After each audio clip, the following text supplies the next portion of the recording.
So fellas, a lot has gone on in the UFC in this past week. We've just had UFC 309 with Jones and Stipe, which has a lot of talking points. We've had a couple of fight announcements, obviously Shavkat versus Garry, the return of Colby Covington, a couple of other fight announcements as well. So I'm going to have a talk about the current state of the UFC, a current state of MMA, my thoughts on some of the things that are up and coming, and my thoughts on last night's card with UFC, well, the other day's card with UFC 309, and we will start off with that. So my main thoughts on UFC 309 as a whole, my first main thought is that it was a solid card. It was a pretty decent card. It's not terrible. It's not amazing. It wasn't one of the best cards we've had this year. It wasn't one of the worst. I mean, there were a couple of good moments. Jon Jones in the main event, breaking down Stipe Miocic, winning the heavyweight belt, which I don't think should have been for the belt, and I guess you can argue that Stipe shouldn't have been in there either, but at least Jon Jones got a finish. Chandler versus Oliveira was a fight with a bunch of moments in it. Oliveira nearly finished Chandler a bunch of times. Chandler nearly finished Oliveira in that fifth round. A really good fifth round between the two of them, but it was mainly just Oliveira dominating Michael Chandler. Jim Miller's back in the Will and Come. There was a couple of knockouts on the prelims as well, so I thought as a card as a whole, there was a couple of good moments. Also a couple of bad moments throughout the card as well, though. A couple of snooze fest. I mean, Nickal versus Paul Craig on the featured fight is one of the fights that definitely stood out for the wrong reason. Didn't perform as we thought he would, so I'd say it was a solid card. It wasn't terrible. It wasn't amazing. It's kind of in the middle for an average pay-per-view, in my opinion, so that's my thoughts on the card as a whole. But I'm mainly just glad that the whole Jones versus Stipe saga is over. I mean, everyone's been waiting for Aspinall versus Jones, but Jones's main eyes, ever since UFC 285, has been on Stipe Miocic, and I'm glad that it's finally been over and done with. We've been waiting a year and a half for this fight, and no one's... Well, I say we've been waiting for the fight. We've been waiting for the fight to be over, not for the fight. And now that it's finally over, we can move on to bigger and better things. Hopefully, Jon Jones versus Tom Aspinall. Dana went out and said that if Jon Jones is going to fight again, it is going to be against Tom Aspinall, so maybe he finds a way to force Jones to fight Aspinall. If not, we're probably going to see Aspinall get promoted to the Undisputed Champion, where we can see him defend against some heavyweight contenders while Jones goes and does whatever he wants to do. So I'm glad that the saga's over. And we did get a couple of new prospects from this card as well. Marcus McGee, good prospect in the 135 division, looked really good against Jonathan Martinez. Mauricio Hufe, I mean, we knew he was a big lightweight prospect coming into this fight, and I think he just solidified that when he went out there and basically pieced up Jens Lomtop for 3 rounds straight. Auburn Elliott back in, well, not back in the Will and Come, but continues his winning streak after knocking out Basil Hafez, getting his first finish in the UFC.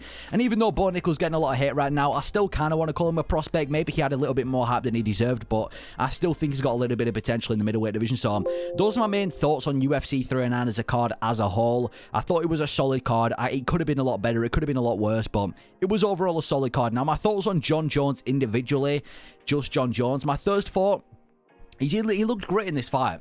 I think he looked better than he did against Cyril Gane. Maybe it's that he's had more time to adjust to the heavyweight division. Maybe he's had better training. I don't know what it is, but he did look good in this fight. Against Cyril Gane, even though it only lasted a bit over a minute, he looked very stiff on the feet. He didn't really do anything significant on the feet. He looked a bit slow, looked a bit stiff, and that's why a lot of people were so confident about Aspinall knocking him out on the feet. And even though he did fight a 42-year-old Stipe Miocic coming off a layoff, he broke Stipe down on the feet. I mean, he got a finish on the feet. And in that first round, he impressed him with the grappling, just swept him off his feet effortlessly, battered him with ground and pound. And he basically just battered Stipe for the majority of the fight. He looked really good in this fight. I still think Aspinall wins, but it isn't like Jon Jones went out there and had a terrible performance. He did exactly what we thought he was going to do.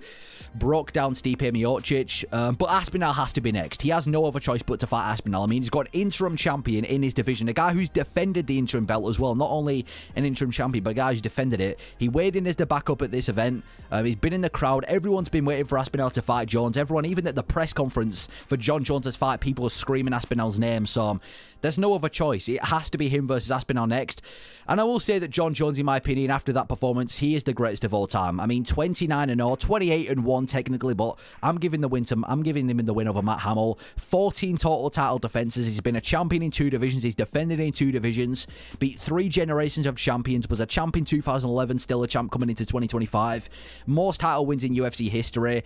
Even though Jon Jones, I get it, he beat Stipe Miocic, he's still the greatest of all time, in my opinion. I think defending in a different division only kind of solidified that a little bit more, even though we do need to see him fight Aspinall. So those are my main thoughts revolving Jon Jones. Now, my thoughts on Jon Jones versus Alex Pereira, which is a fight that a couple of people have been pushing as an alternative to the Aspinall fight, especially Joe Rogan. Joe Rogan's been all over this fight. Every single time Jon Jones or Pereira wins, this is the immediate fight that comes to his head, and I don't understand why. There is an interim champion. But my main thought on this fight, it's a big fight pay-per-view wise. It will sell a lot of pay-per-views, but it's not competitive in the slightest. Jon Jones mauls him. Pay-per-view wise, you've got the face of the UFC versus one of the bigger stars. It's a massive fight, but Porton's known for having bad grappling, and you're giving him one of the best wrestlers historically in the UFC. Dominated Cyril Gane with wrestling, swept Stipe off his feet, and dominated him with the first round with his grappling. And that's not even to mention the rest of his light heavyweight career. I truly think if this fight was to happen, unless Porton clips him with a Hail Mary shot in the first couple of minutes, I think it's only a matter of time. It's the inevitable when Jon Jones takes down Porton, and when he takes him down, I think the fight's over. I don't think this is really competitive in the slightest, and he's kind of just shilling for this fight to avoid Aspinall. He's been mentioning in the press conference that he wants the Porton fight for his legacy. He really wants this legacy fight.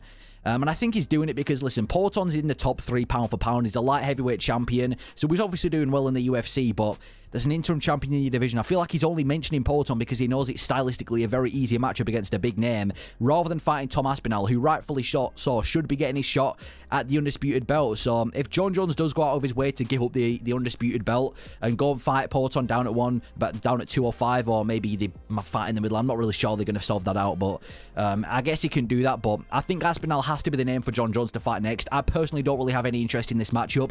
Maybe if Porton can beat Ankalaev and Jones can beat Aspinall, then this is a super fight, but until then, I don't really have any interest. Oliveira and Chandler, talking about those two, Oliveira looked the best he's ever looked, in my opinion. I mean, Oliveira's always been, really good on the feet. He's always had power on the feet, and most importantly, he's had really good jiu-jitsu. But in this fight, he showed that he's got wrestling as well, something else in his arsenal. Oliveira was never really known for his wrestling. I mean, he's been out-wrestled historically, but in this fight, he was out-wrestling Michael Chandler in nearly every single grappling exchange, as well as showing great jiu-jitsu. I mean, Chandler had good submission defense, but his jiu-jitsu was amazing. And even on the feet, he was just piecing up Michael Chandler. I think this is the best Oliveira has ever looked. I still think Makhachev beats him. I think him versus Sorokin could be a massive, a highly competitive rematch, but Oliveira looked the best he's ever looked, in my opinion, in this fight. And Chandler's still a top lightweight. Just keep him away from the top 3. We can't keep giving Chandler these contender matchups, even when he's losing. But the problem with Chandler is, even though he is 2-4 in the UFC, he makes every fight have some moments, or he makes every fight fairly close. Like, he nearly finished Charles Oliveira in the first fight. Even though it was very dirty, he nearly finished Oliveira in this fight. If Keith Peterson would have stepped in, it would have been, if Keith Peterson saw enough, he could have stopped the fight there and then. He had a lot of success against Poirier in their fight. Definitely won a round. In the fight with Justin Gaethje, there was a couple of moments where he had Gaethje rocked and he went to a decision. So even though Chandler is losing the majority of his fights, it's not like he's getting absolutely battered in every single one of them. He's having good moments. He's having near finishing moments, or he's just going out there and having an absolute scrap. I'd love to see him versus Max Holloway next, even though I think Holloway wins. I think stylistically there's no way this isn't a banger for the BMF belt, and if Holloway can get past Chandler, that puts him in the title picture of what's it called? What the fuck? 155. Had to think of the weight class for a second, but no. Yeah, Chandler and Oliveira, those are my main thoughts. A couple of other talking points. Bo Nickal, he's talented, but he doesn't look like the future. Now, Bo Nickal is still an amazing wrestler, comes from a big wrestling background. We knew this coming into it. He had great wrestling. But after watching that fight with Paul Craig and how he wasn't really able to get Paul Craig out there, and even though he was outstriking him, he was outstriking him by the skin of his teeth. I don't see him being the future of the UFC. I mean, you look at Chimaev in the early days of the UFC when he was knocking out GM3. That was what Chimaev was doing. Paul Nickal, even though Paul Craig, fair enough, he used to be ranked and he's beaten a couple of good names, he should have been able to knock out Paul Craig on the feature of Paul Nickal, in my opinion. So, he's talented, but he doesn't look like the future of the UFC. He didn't once try and make it to the ground, which I guess is a smart thing to do when you're facing Paul Craig, but he doesn't look like the future. I'm not getting the same vibes that I got from early Chimaev.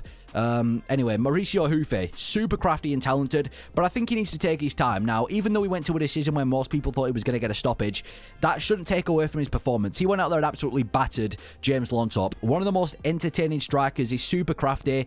He's Mauricio Hufe. He's so fun to see as well. One of the most entertaining guys you can watch in the UFC because of just how crafty he is on the feet. So He does need to take his time, though. He called out Benoit Saint-Denis. There's no need to rush this guy. There's no need to rush him. He's had 2 fights in the UFC. Let him build himself up. I think him versus Elvis Brenner could be a really good fight next. But as far as talent goes, very talented, super crafty, fun to watch. Marcus McGee, a new big prospect in the 135 division. Very good stuff from Marcus McGee. By Tuesday, he's going to be ranked number 13th in the bantamweight division. And we knew this coming into it. He's a very powerful striker. He's got wrestling, and he just showed at UFC 309 that he's technical as well. He's he's got the skills as well by beating Martinez by decision, outstriking him for most of the fight. So very good stuff from Marcus McGee, fun to watch, very well-rounded, dangerous. He's got everything going for him to be a good prospect in the 135 division. So good stuff from Marcus McGee. And now we're going to talk about UFC Tampa. Recently got announced Covington's going to be taking on Buckley. My main thoughts on this fight card, or this fight as a whole, is I'm very surprised that Covington took this fight. I mean, Covington's never really been known as a guy that is going to face some up-and-coming contender. Every single one of his fights is either a massive fight or it's title fight. Basically, that's basically the story of Covington's career. And now he's just been beaten by Leon Edwards last year in a pretty dominant fashion. I didn't expect him to be coming back against Buckley. The Buckley that's on a 5-fight winning streak just knocked out Stephen Wonderboy Thompson, and he's probably going to be fighting for a belt within a couple of wins. He's just gone out there and slept Stephen Wonderboy Thompson at UFC 307. So I didn't expect Covington to take this fight. I thought if Covington was ever going to take a fight, it was either going to be a title fight or a big fight against someone that's very beatable that's going to get him a title fight, like a Dustin Poirier at 170. So I'm surprised that he actually took on Buckley on short notice as well. My second thought on this fight is that it is really interesting stylistically, but I do think Buckley has it in the bag pretty comfortably. Covington's a good pressure wrestler. We know this. He's shown good pressure wrestling throughout his career, but he has kind of fallen off recently. He's going to be taking on Buckley, who also has really good wrestling. Out-wrestled Ruiz Boyev, known for good wrestling, and he's also got striking as well. Knocked out Stephen Wonderboy Thompson in his most recent fight, has genuine KO power on the feet. Comes from a more striking background, if anything. So I do think Buckley beats him. I think he's able to keep it on the feet and piece Colby Covington up on the feet, especially with the fact that it is on short notice. He's been preparing. Buckley hasn't. Covington hasn't. So I think Buckley takes it, but it's a fun fight stylistically, and I'm glad that we're getting to see Covington back. Thoughts on Garry versus Shavkat, another welterweight fight that has been announced for the co-main event of UFC 310. I kind of wish it was for the interim belt, so it was the main event, but it is what it is. Undefeated versus undefeated. Very excited for this. Now, obviously, Shavkat 18-0, finished every single one of his wins. Ian Garry 15-0. It's quite rare that we get to see undefeated versus undefeated matchups, but I'm excited for it. Shavkat recently went out, well, I say recently, it was about a year ago now, went out there and finished Stephen Wonderboy Thompson. Before that, he finished Jeff Neal. Ian Garry might be having these boring performances coming off a win over MVP and Jeff Neal, but he still beat them, and I thought he definitely deserved the decision in those fights. So I'm excited for this fight. I'm excited to see how Garry does against somebody as dangerous as Shavkat. I'm excited to see how Shavkat deals with Ian Garry, so I'm excited for it, and I think the winner has to be for the title shot. I know there's a lot of contenders in the welterweight division. I mean, we just talked about Covington versus Buckley. There's still Leon and Usman in the mix, I guess. You know, you've got other guys coming up, Jack Della Maddalena and Sean Brady, but this one should be for the belt in my opinion. Garry in his last 4 fights, if he does beat Shavkat, he would have shut down Shavkat, beat MVP, Jeff Neal and Neil Magny, and he's undefeated on top of that. And same for Shavkat, he's going to be undefeated. If he can beat Ian Garry, he's taking his all. He's finished Steven, finished Magny, finished Jeff Neal, so I think the winner of this fight should get a title shot, especially if Shavkat wins, because he was going to be fighting for the belt anyway. He doesn't have to take this fight, and the fact that he's taking it, I think if he does win, at least give him a title shot over anyone else. And don't count Ian Garry out. Now, obviously, you should be favouring Shavkat in this fight. I checked the Tapology odds. It's 86% in favour of Shavkat. And even though, like I said, I think Shavkat should be a favourite, you can't really count Ian out. He seems like his grappling has improved at his work in Shooter box. Now, granted, he was facing MVP, but he did come with a very grappling-heavy approach that he was able to implement. And on feet, even though I wouldn't say he's this crazy, dangerous striker like a Carlos Prates, he's still very technical on the feet, and it's very rare that we get to see Ian Garry actually lose a fight on the feet. So don't count Ian Garry out. Those are my thoughts on Garry versus Shavkat, though. I really like this fight. Good co-main event. Solid co-main event for 310. I think Shavkat wins, and I think the winner should fight for the belt, but I'm very excited to see this. Now my thoughts on UFC 310, the final pay-per-view of the year. My first thought is that there are some stacked prelims. I mean, there's a lot of good fights on the prelims. Probably some of the best prelims we've had on a pay-per-view this year. Brian Battle, a big prospect in the welterweight division, coming against one of the best unranked welterweights in Randy Brown. Cody Durden versus Joshua Fan, that's a banger matchup. Smith versus Reyes, 2 kind of veterans going at it. I'm hoping Reyes can pull through. Nate the Train versus Doohoo Choi, that's going to be an absolute scrap. Clay Guida versus Chase Hooper, the old versus the youth. There's just a lot of good fights in the prelims. I think like I said before, it's probably some of the best prelims we've had this year on a pay-per-view, so good prelims. In terms of the main card, Kron Gracie's now been added to the main card somehow. So they recently announced at UFC 309 that Kron Gracie versus Bryce Mitchell's going to be on the card. Kron Gracie looked absolutely horrible in his last fight against Charles Jourdain. In fact, it was arguably the worst fight. Well, one of the worst fights we've had in UFC history, because it was literally just an entire fight of butt scooting from Kron Gracie. and he looked horrible. Took a couple of years off. I thought he was going to be cut from the UFC. He's coming back against Bryce Mitchell, who is a good grappler in himself, and I think he will pull through, but he is coming off a brutal knockout to Josh Emmett, where he got slept about a year ago from now, well, from the time of this card. So, yeah, I'm not sure how that's made it to the main card. Overall, though, weak main event, but it's a solid card overall, in my opinion. Now, obviously, Pantoja versus Asakura, I like the title fight, but it doesn't draw eyes as a main event for a pay-per-view. I don't know if the UFC didn't learn after Pantoja and Usyk. Now, obviously, this wasn't the original option. It was supposed to be a co-main event, but I thought the smart option would have been to do Garry versus Shavkat for an interim belt and Pantoja for the core main.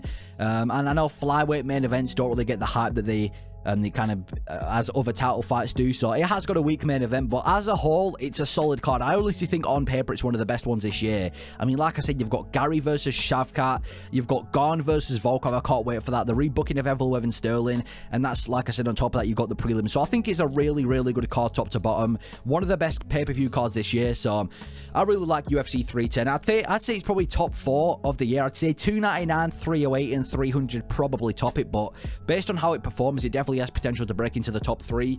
And now my thoughts on a couple of the cards up and coming. We've got predictions for UFC 311. I reckon it's going to be Sarukian versus Makhachev. I'm 99% sure. It's been heavily rumored that Sarukian and Makhachev is going to be for UFC 311, and it's the smart thing to do if you're the UFC. I mean, Makhachev hasn't fought since June. That's been his only fight in 2024. You need to get this fight done before Ramadan, or it's going to be nearly a year since Makhachev has last fought. So I'm 99% sure this is going to be the fight, and I'm excited for it.